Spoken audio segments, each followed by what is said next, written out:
बॉलीवुड अभिनेता अभय देओल ने हाल ही में एक इंटरव्यू में बॉलीवुड फिल्मों की मौजूदा प्रवृत्ति पर खुलकर चर्चा की। उन्होंने बताया कि किस तरह से बॉलीवुड में स्पून फीड सिनेमा यानी दर्शकों को हर बात स्पष्ट रूप से समझाने वाला कंटेंट ज्यादा बनता है। अभय का मानना है कि इस तरह की फिल्में बनाने का कारण है दर्शकों को अनपढ़ और गरीब समझा जाता है, जिन्हें परिपक्व सिनेमा नहीं दिया जा सकता। अभय ने ये भी कहा कि बॉलीवुड फिल्मों में अक्सर गहराई और नए विचारों की कमी रहती है, क्योंकि इंडस्ट्री को लगता है कि दर्शकों को सीधी सरल कहानी दिखाना ही काफी है।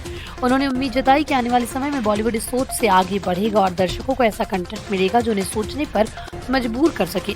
अभय की ये टिप्पणी सोशल मीडिया पर चर्चा का विषय बन गई, जहाँ उनके प्रशंसकों और सिनेमा प्रेमियों ने उनके विचारों का समर्थन किया है। झारखंड में विधानसभा चुनाव के पहले चरण की वोटिंग हो रही है और इस बीच देश के 10 राज्यों में 31 विधानसभा सीटों पर उपचुनाव होने जा रहे हैं। इसके अलावा एक लोकसभा सीट पर भी चुनाव होगा। इस सूची में प्रमुख सीटें वायनाड और बुधनी विधानसभा सीट, जहां इस चुनावी समर में कई बड़े दलों की प्रतिष्ठा दांव पर लगी। इस उपचुनाव के नतीजे आगामी विधानसभा और लोकसभा चुनावों की रणनीति पर असर डाल सकते हैं। चुनाव आयोग ने इन सभी सीटों पर चुनाव की तारीखें और नियम जारी कर दिए। विभिन्न राजनीतिक दलों ने अपने अपने उम्मीदवारों की घोषणा कर दी और क्षेत्रीय स्तर पर प्रचार जोर शोर से शुरू हो गया। देश भर के राजनीतिक गलियारों में इन उपचुनावों को लेकर उत्सुकता है, क्योंकि ये परिणाम भविष्य के राजनीतिक समीकरणों पर महत्वपूर्ण प्रभाव डाल सकते हैं।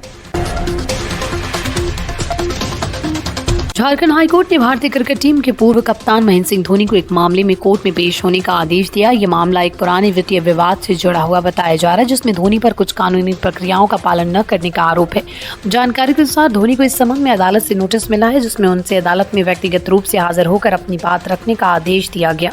कोर्ट ने इस मामले की अगली सुनवाई में धोनी की उपस्थिति अनिवार्य कर दी। गौरतलब है कि महेंद्र धोनी को अपनी खेल भावना और अनुशासन के लिए जाने जाते हैं, को कोर्ट के इस आदेश के बाद कानूनी प्रक्रिया का सामना करना पड़ रहा है। अब देखने वाली बात ये होगी कि धोनी कोर्ट में जाकर अपना पक्ष कैसे रखते हैं और इस मामले में आगे क्या रुख अपनाते हैं। उत्तर प्रदेश में चौंकाने वाला मामला सामने आया, जहां एक युवक अपने फ्लैट में आधुनिक तकनीक का इस्तेमाल करके गांजा उगा रहा था। पुलिस ने इस युवक को गिरफ्तार कर लिया और उसके इस गुप्त कारोबार का पर्दाफाश किया। जानकारी के अनुसार आरोपी ने फ्लैट के अंदर हाईटेक उपकरणों की मदद से एक मिनी फार्म तैयार किया था, जिसमें वो गांजे की खेती कर रहा था। पुलिस ने छापेमारी के दौरान कई आधुनिक उपकरण जैसे कि एलईडी लाइट्स, तापमान नियंत्रक और सिंचाई प्रणाली बरामद की है, जिनका इस्तेमाल गांजे की खेती में किया जा रहा था। पुलिस अधिकारियों ने बताया कि इस तरह की खेती को छिपाने और तेजी से उत्पादन बढ़ाने के लिए आधुनिक तकनीक का सहारा लिया गया था। इस मामले की जांच जारी है और पुलिस अन्य संभावित कड़ियों की तलाश कर रही। युवक पर नारकोटिक्स अधिनियम के तहत मामला दर्ज किया गया है। उत्तर प्रदेश की बरेली में खौफनाक घटना सामने आई, जहां पिटबुल कुत्ते ने अपने मालिक के बेटे के चेहरे पर हमला कर दिया। इस हमले में पिटबुल ने लड़के के चेहरे से मांस का टुकड़ा खींच लिया, जिससे आसपास के लोगों में डर का माहौल बन गया। जानकारी के अनुसार ये घटना उस समय हुई जब बच्चे की अपने पालतू पिटबुल कुत्ते के साथ खेलते समय अचानक से हादसा हो गया।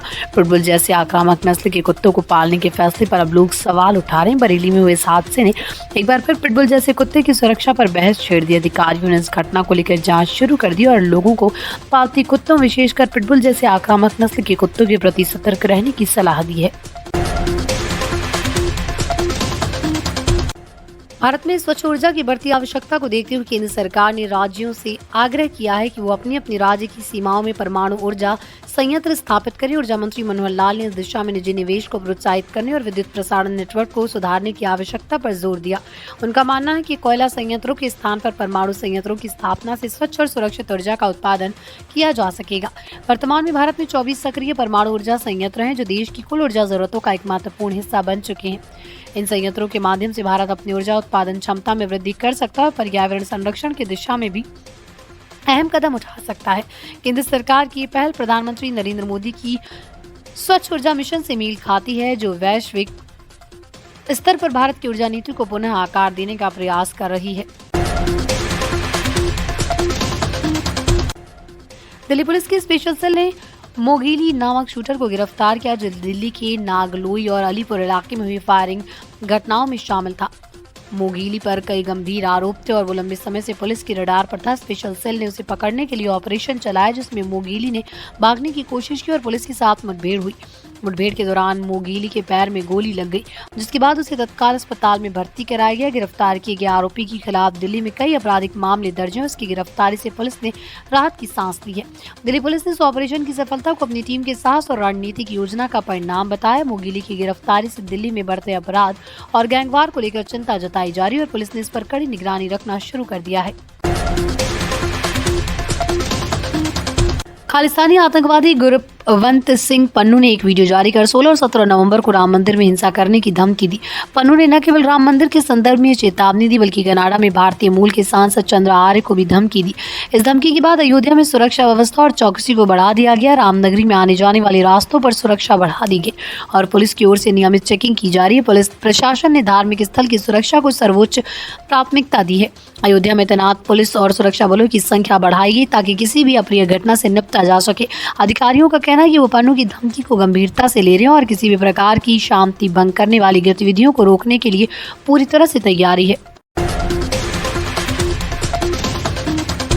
विकी कौशल की नई फिल्म महाअवतार का पहला पोस्टर रिलीज हो गया, जो दर्शकों के बीच काफी चर्चा का विषय बन गया। फिल्म को अमर कौशिक द्वारा निर्देशित किया जा रहा है, जो इससे पहले भी कई सफल फिल्मों का हिस्सा रह चुके हैं। विकी कौशल ने अपनी फिल्म का पहला लुक सोशल मीडिया पर साझा किया, जो काफी खतरनाक और दमदार नजर आ रहा है। इस पोस्टर में विकी के हाथ में एक बड़ी कुल्हाड़ी दिखाई दे रही है, जिससे उनके किरदार की ताकत और कहानी की गंभीरता का एहसास होता है। फिल्म की रिलीज क्रिसमस 2026 को निर्धारित की गई, जिसमें दर्शकों का इंतजार और भी बढ़ गया। महाअवतार एक बड़े बजट की फिल्म है, जिसमें विकी कौशल का एक अलग ही अवतार देखने को मिलेगा। इस फिल्म के पोस्टर ने उनके फैंस के बीच एक नई उम्मीद जगा दी और अब उनकी सबकी नजरें फिल्म की रिलीज पर टिकी है।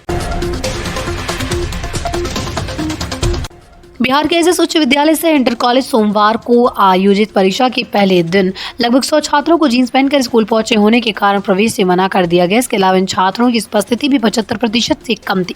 जब छात्रों को परीक्षा देने की अनुमति नहीं मिली तो उन्होंने विरोध करना शुरू कर दिया और हंगामा खड़ा कर दिया। स्थिति को नियंत्रण में लाने के लिए प्रधानाध्यापक ने पुलिस को बुलाया। छात्रों का कहना था कि उन्हें बिना किसी पूर्व सूचना के रोका गया। इसके बाद विद्यालय प्रशासन और छात्रों के बीच समझौता हुआ, जिसमें तय किया गया कि जो छात्र ड्रेस कोड का पालन करेंगे उन्हें अगले दिन परीक्षा देने की अनुमति दी जाएगी।